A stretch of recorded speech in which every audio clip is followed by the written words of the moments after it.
Golden Opportunities is paid for by Elder Productions. Hello and happy Father's Day. I'm Lori Steiner. Welcome to Golden Opportunities. Today, we'll disclose a doctor's perspective on patients' health problems. Then, annuities aren't the only way to ensure regular retirement income. We'll offer other options. Is it getting harder to hear? We have help. Plus, we'll focus on how the wow factor is featured in Cleveland fashions. And we'll address how to deal with elder abuse. It's time to get geoing, so pull up a chair and join us at our kitchen table for Golden Opportunities.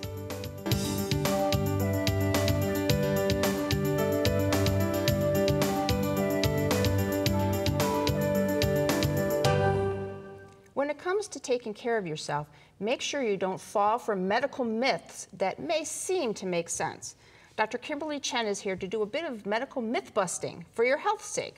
Dr. Chen is the Senior Medical Director at Medical Mutual of Ohio. Welcome back to the show. Thank you. So today we're going to dispel 3 medical myths. The first one being, if you're really hurting, you can ignore the label on the pain pills. You can just take more pills. Well, that's not very safe. Essentially, like you said, when you're in pain, you're looking at the label and you thought to yourself, boy, wouldn't that be great if I just take that extra dose and that'll make me feel much better. It's not going to really hurt me. Well, the problem is it will hurt you. Over-the-counter medication dose and also the prescribed medication dose are a very careful calculation that's done by pharmaceutical company to optimize the dose for you to have the best experience with the medication. Now, when you take the dose that's higher than recommended, not only you're likely to experience potential side effects that could really hurt you and also make you feeling worse. The other thing to really also keep in mind is looking at how you're taking the medication. Now, if the medication meant to be swallowed, you should not chew it. So if you have a problem with swallowing, then make sure you talk to your doctor and find out another alternative. Okay, that's good advice so far. Myth number 2 has to do with sleep. Sleep isn't all that important. I mean, I really thought as you age, it gets harder to sleep, so isn't that kind of normal? Well, you're right. Nearly half of Americans does report to have some kind of sleep disturbance, and about 25 to 30% have experienced insomnia. However, research consistently shows the benefit of sleep. Not only keeps your weight in check, but also help you to deal with stress. Lack of sleep definitely has association with certain heart disease, diabetes, cancer, depression. It also affects your blood pressure, makes it much higher, and then also affects your blood sugar as well. And doesn't your brain need that downtime to kind of process? Absolutely. During the sleep, your brain actually repair the damaged cell and also reorganize itself and makes your memory and organize your brain much more effectively. So if you forgot to get a good night's sleep the night before, you're probably going to forget more things the next day. Uh-oh, well, that's not good. Myth number 3, you need to drink at least 8 glasses of water a day. Now, I thought this was true. Well, there's actually no science behind that at all. And the other things that we a lot of time forget to account for is the water in our dietary intake. To remember to count those toward your water count. Other things that are very important is certain medical conditions such as congestive heart disease, kidney disease, amount of water that you drink is very important. So consult with your doctor on the proper amount of water to drink when you have those conditions. Also, too much water can make you have electrolyte imbalance. So those are things to always remember. Okay, so if it isn't 8 glasses of water a day, what is the proper amount of water to drink? Well, there's actually no daily recommendation. The key thing to look at is what's your activity, what's your size, where you live, and the food that you're intaking. That all will affect the amount of water that you need. Your body is a magical thing, I always say. You know, thirst is a signal that your body tells you when to drink and when to rehydrate yourself. Okay. And the best beverage for rehydration is always the water, although it's not the only method of rehydration. So your coffee or tea in the morning can help too? It will, but just by the way, remember, just let you know that coffee dehydrates you is actually also a myth. Oh, okay. Well, good information for everybody today. Make no mistake. Medical myths can be harmful to your health. So make sure you know the real truth about your medical treatment. And for more help, use the information that's coming up next. Thanks to Dr. Chen for describing the right dose of truth for us today. Thanks.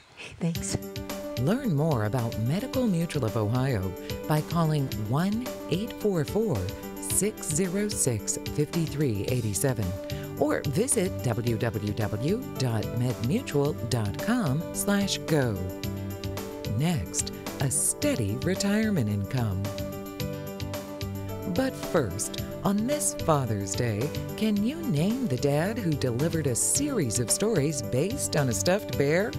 We'll identify the author of these imaginative animal adventures when we return.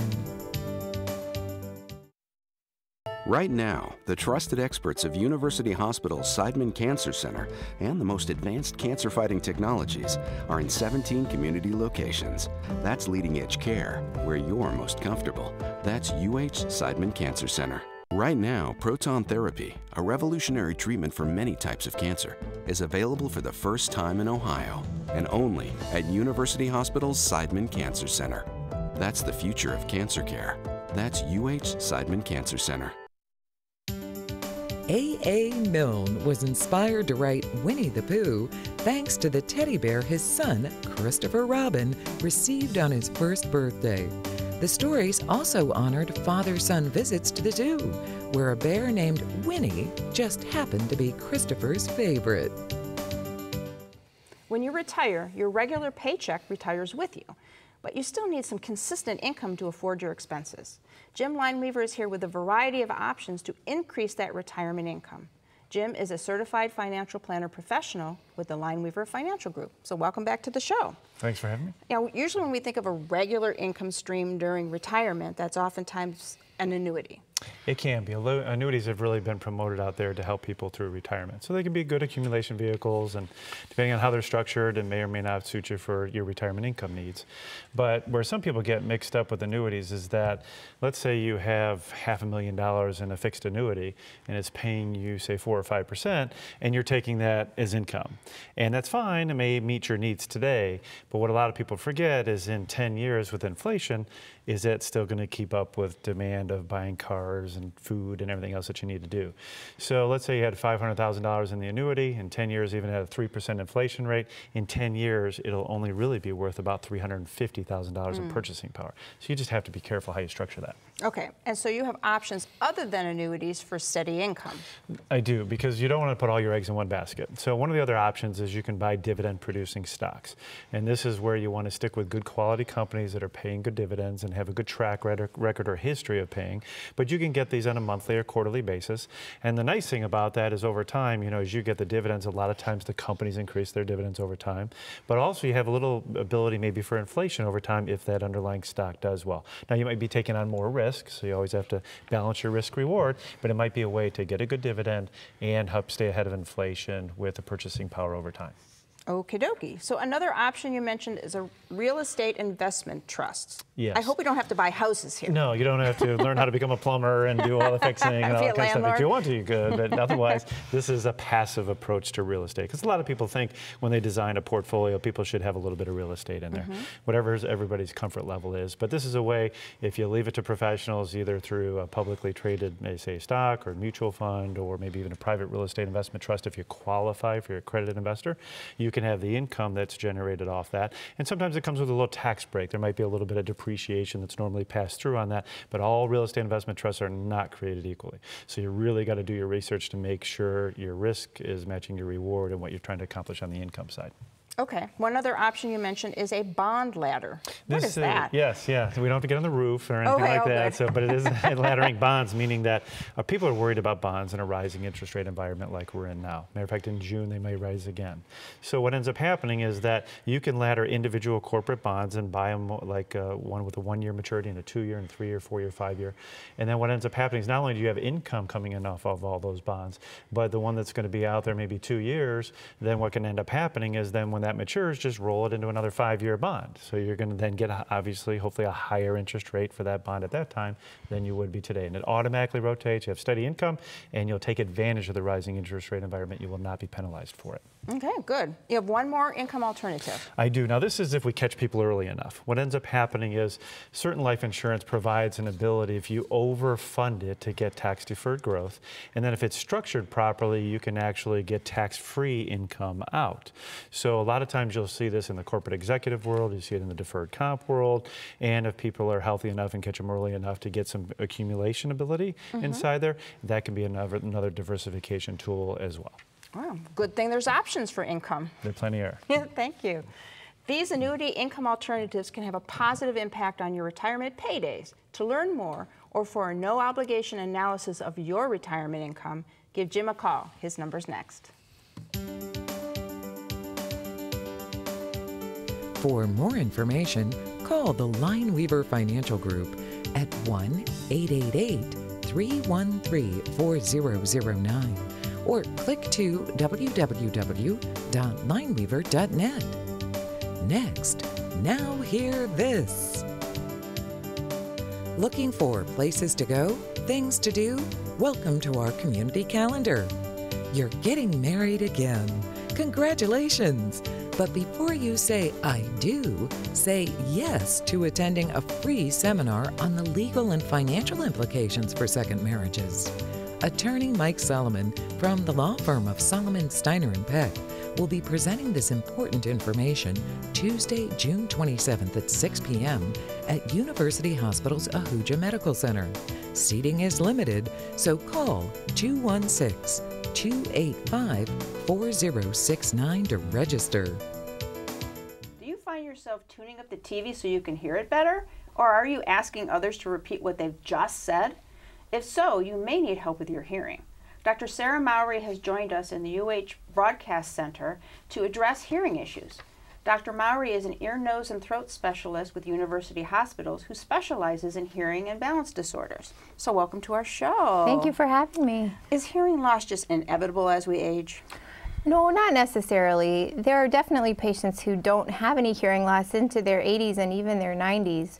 But for many patients, it's a combination of what I like to call a lifetime of use with other predisposing factors, maybe a familial hearing loss or a genetic underlying predisposition. Okay, so you mentioned noise and use. So those rock concerts we all went to as a kid, probably not a good thing?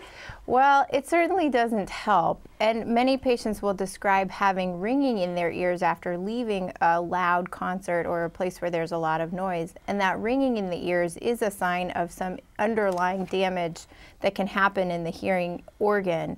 But then over time, the combination of exposure to life with those other loud noise exposures can lead to hearing loss. How can we really know for sure we have hearing loss? Well, ask yourself honestly, do you think you have a hearing loss? Many patients, if they're honest with themselves, will recognize that there may be something going on. But the first place to start is probably with your primary care physician, who can order a hearing test, and then we can get some specific information about what's going on in the inner ear. Okay, so what's involved with a hearing test?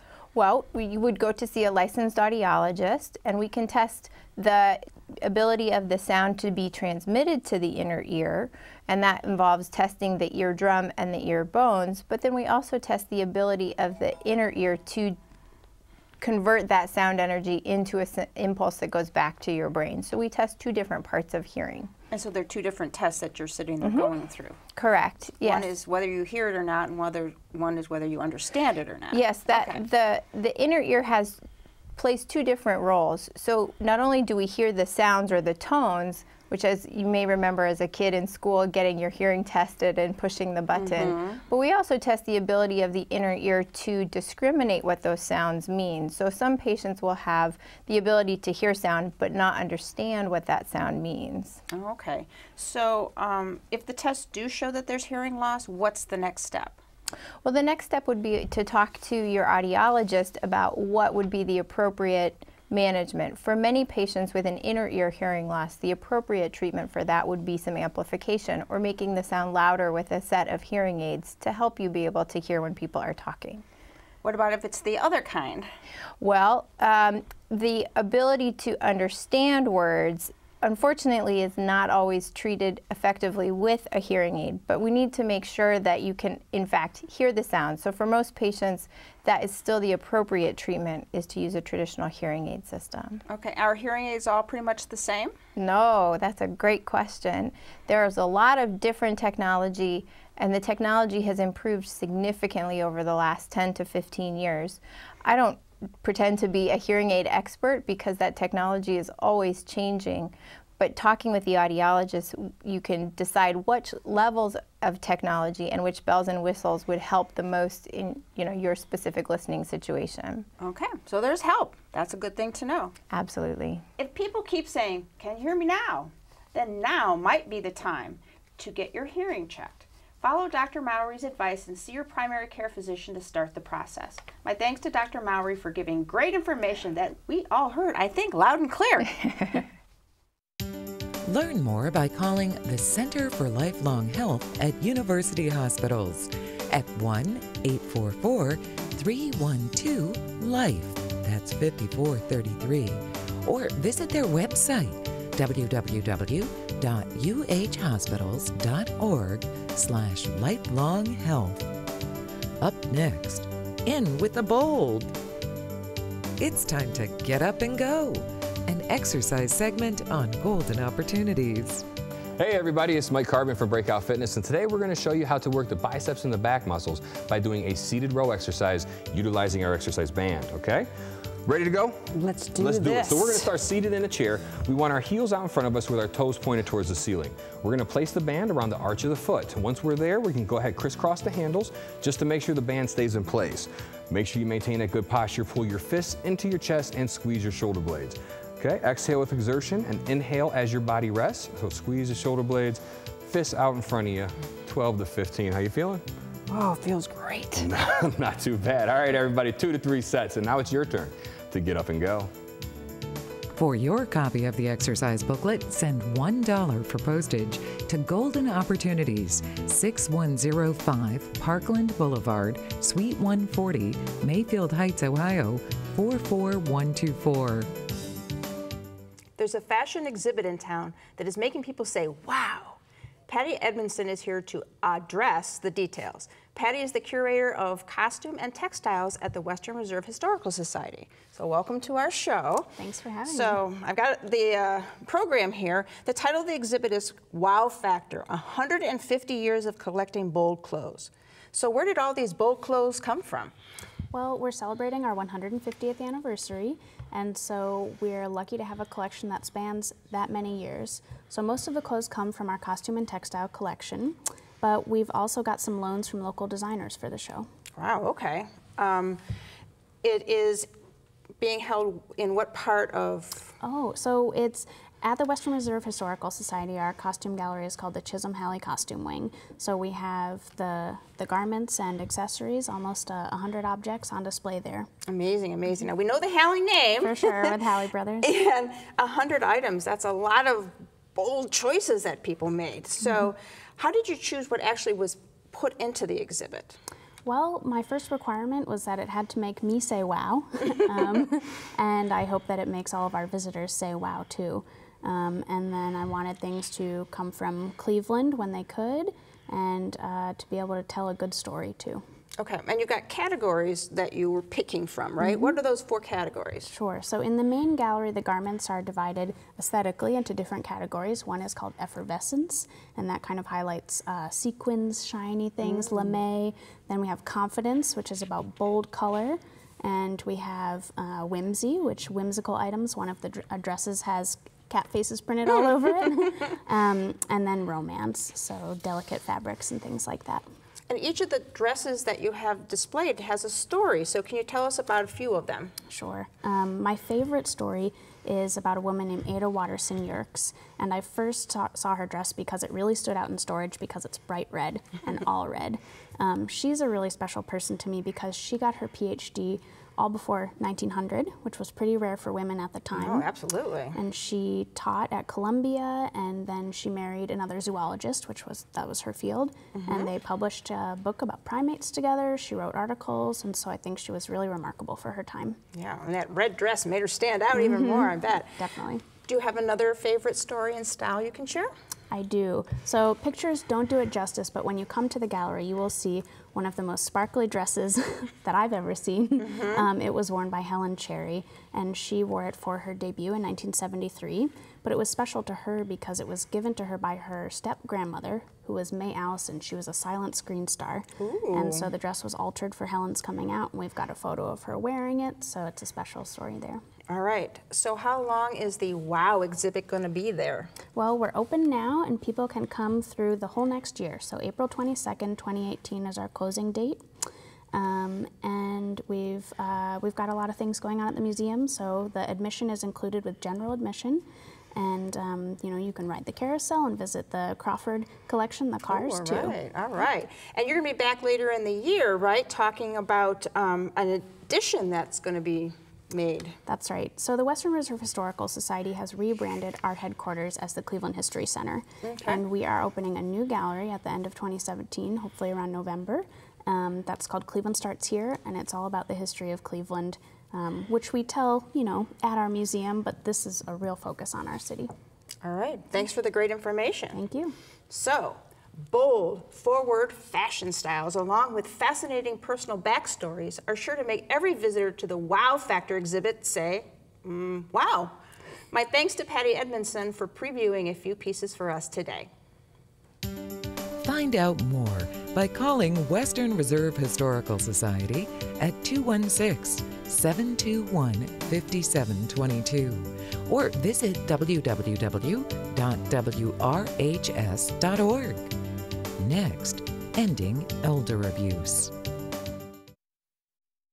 Hilltop Village Apartments is retirement living at its best. Residents enjoy a wide variety of activities and living services with all large first-floor apartments, private screened-in patios with beautiful park views, daily dining room meals, free laundry facilities, 24-hour staff, and so much more. Enjoy safe, comfortable independence at a very affordable price. Call today for a tour and learn how you can get your first month's rent free. Hilltop Village Apartments, retirement living at its best. According to the National Council on Aging, approximately 1 in 10 Americans aged 60 and over have experienced a form of elder abuse. Here to discuss ways to identify this problem and hopefully stop it before it starts is my law partner, Michael Solomon. Hi, Lori. Hey there, Mike. So what's considered elder abuse? Well, the definitions vary slightly, but basically it's when you take advantage of an elder person either financially or you physically abuse them or there's some psychological abuse going on. And it can happen to anybody.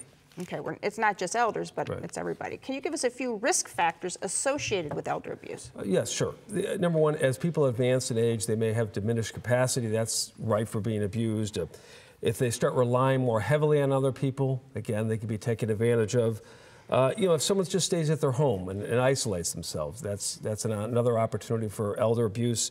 And then, you know, you can have isolation, as I mentioned, poor health, can't fend for yourself. You know, you're single, by yourself, again, no one to help you. You don't use the social services that are out there, so again, you're kind of isolating yourself, you're more at risk. And women tend to be have more abuse issues than men.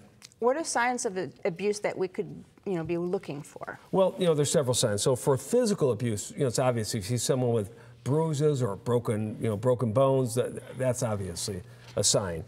For financial abuse, all of a sudden they make a large withdrawal from their bank accounts for no good reason, or they put someone on their bank accounts who hasn't even been involved in their life. You know, maybe a home health, a home aid or something like that.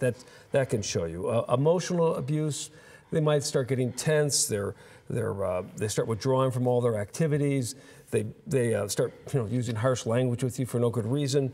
Again, they're isolated. They isolate themselves, and they start making drastic changes in the routine. That kind of shows that sort of isolation. Wow, okay. But if we see signs, what do we do? Well, again, if it's physical abuse, something like that, you might want to call 911, get the police involved. If it's the other types of abuse, more long-term abuses, then you might want to contact Adult Protective Services, that's what they're there for. They're to make sure that you report it, they investigate it, and hopefully help start solving the problem. And then finally, you know, if none of that works, you can seek a guardianship. That's where you go to the probate court, ask to have someone appoint a guardian, and they start taking over for that person. That may be appropriate in some situations. Okay. Well, you've given us some important steps to follow when we see abuse, but what can we do to prevent it from beginning? Well, you know, there's a gigantic part is that education, you know, so that, you know, everyone becomes familiar with this concept, you know, the general public and the medical profession and just caregivers, so that they can spot it because they're seeing it, you know, they're more directly involved. So that's number one. Number two, you know, try to get the person to take advantage of the local social programs. That person, you know, like Meals and Wheels, that sort of item to help feed or just feed them, or just have health care providers or home care providers provided for them. Watching over them. Yes, that's right. And then finally, and this is very important, they want to make sure they have everything in place. You know, a financial power of attorney, we've talked about that on the show, a document naming someone who can sign their legal paperwork for them, a healthcare power and a living will, so giving someone the authority to make medical decisions for them. That's very important stuff to get in place, and then maybe have a plan. You know, who's going to help sign your checks for you, handle your bank accounts for you if you can't handle that stuff yourself. All of that, you know, pre-planning, get that in place and get somebody early. you trust in that position. That's the most important thing. You don't want to have the wrong person with all these authorities. Right. Good information. Unfortunately, elder abuse in its many forms occur way more often than we may realize is happening. Follow Mike's tips for recognizing, reporting, and in particular, preventing this horrible betrayal of an older person's trust and care. And for more help, give Mike a call. The number's next. Call Solomon, Steiner, and Peck at 1-888-236-5173 for more information, or to schedule a speaker for your organization. Or log on to www.ssnplaw.com. Thanks for joining us. On next week's show, could taking supplements help your health? We'll explore if this is a healthy option. Independent living, assisted living, nursing homes. We'll define the differences so you can determine your best decision. And are the grandkids coming? We'll help you make your home safe for those special someones. But until then, please remember to make the most of your golden opportunities. Okay. If you'd like to join our kitchen conversation, visit our website, www.goldenopportunities.tv. Like us on Facebook. Call us at 440-742-GO-TV or email us at kitchen@goldenopportunities.tv. We'd love to hear from you.